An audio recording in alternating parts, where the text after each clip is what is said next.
¿Alguna vez nos hemos puesto a pensar qué hay detrás de una simple calificación? Bueno, hoy vamos a meternos de lleno en eso. Vamos a desglosar un material increíble que le da una vuelta total a la idea de la evaluación en la educación. Un tema que, seamos sinceros, nos ha marcado a todos. Fíjense en esta frase porque es potente. Si no se transforma la evaluación, es probable que nada se transforme en educación. Uf, es una declaración de principios, ¿no? Nos pone sobre la mesa que esto no es un tema menor. No estamos hablando de cambiar un examen aquí o allá, sino de repensar la educación desde la raíz. Muy bien, vamos con la primera parte. ¿Por qué hay que cambiar la evaluación? Bueno, aquí está el meollo del asunto. Casi siempre, y es un error súper común, mezclamos las palabras evaluación y calificación como si fueran sinónimos, pero no lo son, para nada.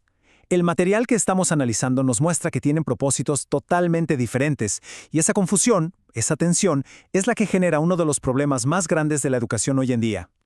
Y aquí lo vemos clarísimo. La balanza está totalmente desequilibrada. La mayoría de las veces, la evaluación responde más a una necesidad administrativa, a llenar casillas, a tener un número para el reporte, o sea, a la burocracia. Y mientras tanto, ¿qué pasa con el aprendizaje real del estudiante? Queda en un segundo plano.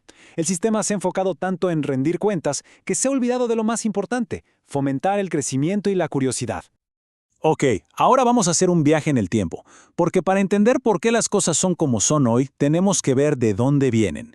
Y la historia detrás de algo tan común como el boletín de calificaciones es, bueno, bastante reveladora. Este sistema que hoy nos parece tan normal no se inventó pensando en cómo ayudar a aprender mejor, nació con otro objetivo, uno muy distinto. A ver, miren esta línea de tiempo. El origen de todo esto es fascinante y un poco preocupante. Todo arranca en el siglo XIX. Y no fue un pedagogo brillante buscando mejorar la enseñanza. Fue una solución administrativa de universidades como Oxford que necesitaban una forma de manejar a muchísimos estudiantes. Pura logística. Luego saltamos a principios del siglo XX y la cosa se pone peor. La idea se mezcla con la mentalidad de la eficiencia industrial. De repente se empieza a hablar de medir el rendimiento, de productos finales, como si los estudiantes fueran autos en una línea de ensamblaje. Y ese chip, ese enfoque en clasificar y controlar, es el que increíblemente todavía arrastramos hasta hoy. Y aquí es donde el análisis se pone más profundo, más filosófico si se quiere.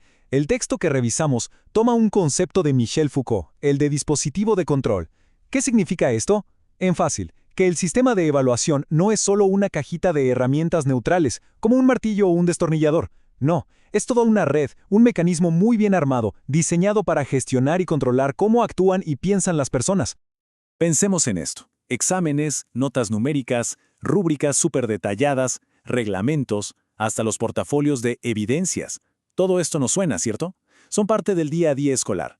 Pero la idea aquí es que no son piezas sueltas, son los hilos de una misma telaraña.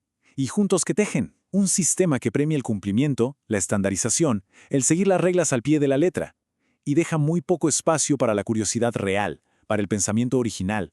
Se crea una falsa sensación de que todo es objetivo, cuando en realidad es una forma de control. Ok, entonces, ¿cuál es la alternativa? Esta tabla lo deja clarísimo. Tenemos dos caminos, dos filosofías completamente opuestas. Por un lado, la evaluación sumativa, la tradicional. Su propósito, controlar y clasificar. Su foco, el producto final, la nota. El resultado, una lista, un ranking de estudiantes. Ahora, miren el otro lado, la evaluación formativa. Aquí, el propósito es aprender y desarrollarse. El foco no está en el final, sino en todo el proceso. ¿Y el efecto? Bueno, el efecto es dignificar y empoderar. Pasamos de un sistema que etiqueta a uno que impulsa. Es un giro de 180 grados. Entonces, hablemos de esa solución. Entramos de lleno a la evaluación formativa. Y ojo que esto es clave, no se trata de una nueva técnica o un nuevo tipo de examen, es algo mucho más grande. Es cambiar por completo la razón por la que evaluamos. La definición es muy reveladora. Dice que es un proceso continuo donde la evidencia de lo que se aprende se usa para adaptar la enseñanza. Pero la palabra mágica aquí es intermediaria. Pensemos en esto un segundo. No es una estación de llegada, como el examen final que te dice hasta aquí llegaste. No, es más como un GPS en medio del viaje. Es una herramienta que nos va diciendo, oye, por aquí vamos bien, quizás deberíamos ajustar la ruta acá. Convierte la evaluación en un diálogo constante, no en una sentencia final. Y esta cita de Gilles Ferry lo resume de una forma hermosa. Nadie puede formar a otro. El sujeto se forma a sí mismo, pero uno se forma solo con mediación.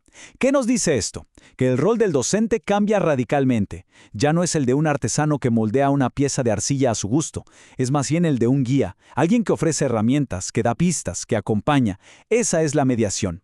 Al final el aprendizaje es un acto personal, pero necesita de ese apoyo para florecer.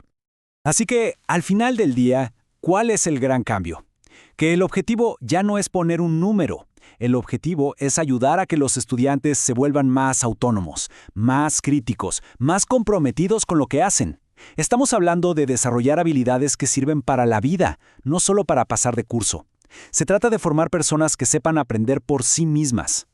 Pero bueno, todo esto suena muy bien en la teoría, ¿no? ¿Y cómo se lleva a la práctica? El material que estamos viendo es muy concreto en esto y nos propone 3 técnicas clave para aplicar esta filosofía en el aula. Vamos a verlas. Y estas son las 3 claves: observar, dialogar y hacer un análisis holístico. Fíjense qué diferente suena esto a calificar o examinar. La base aquí es profundamente humana. No se trata de medir resultados, sino de entender procesos y personas. De ver, escuchar y comprender el panorama completo. La primera técnica es observar, pero no es solo mirar por encima. Es una observación atenta, con propósito. Usando herramientas como un diario, el educador busca entender el mundo particular de cada estudiante. ¿Qué le interesa? ¿Cómo reacciona? ¿Cuáles son sus fortalezas? Se trata de conocer a la persona que está detrás del pupitre, no solo al que entrega la tarea. Y con esa información, claro, las decisiones que se toman son mucho más acertadas. La segunda es dialogar. Y de nuevo, no hablamos de la típica sesión de pregunta y respuesta, donde el profesor tiene la verdad. No, es un intercambio real, respetuoso. Es el espacio para preguntar: ¿y por qué pensaste eso? ¿Cómo llegaste a esa conclusión? Es para entender el razonamiento del estudiante, sus intereses. Se crea una relación de confianza donde equivocarse no es un fracaso, sino parte del camino. Es usar la conversación para construir, no solo para chequear si saben la respuesta correcta. Y la tercera pieza es el análisis holístico. Una palabra un poco compleja, pero la idea es simple. El aprendizaje no pasa en el vacío. Un estudiante no es solo un cerebro en un aula. Es una persona con una familia que vive en un barrio que tiene una historia. Este análisis significa tomar en cuenta todo ese contexto social, cultural, económico. Cuando se entiende el panorama completo, la evaluación se vuelve muchísimo más justa, más equitativa y, por lo tanto, más efectiva. Entonces, ¿a dónde nos lleva todo esto? ¿Cuál es el gran premio de este cambio? Pues a una transformación total. La evaluación deja de ser ese monstruo al final del camino para convertirse en una aliada del aprendizaje. Los estudiantes dejan de ser números en una lista y pasan a ser protagonistas de su propio proceso. Se fomenta la autonomía, el compromiso. Pasamos de una cultura de cumplir por cumplir a una cultura de la curiosidad. Se construye, en definitiva, una educación mucho más justa y, sobre todo, mucho más humana. Y para cerrar nos quedamos con esta pregunta que es para que siga resonando. Si el verdadero objetivo de la evaluación es el aprendizaje, entonces, ¿qué es lo que estamos midiendo realmente? ¿Estamos midiendo la capacidad de memorizar para un examen o estamos midiendo el crecimiento, la curiosidad, el pensamiento crítico? La respuesta a esa pregunta, como vimos hoy, lo cambia absolutamente todo.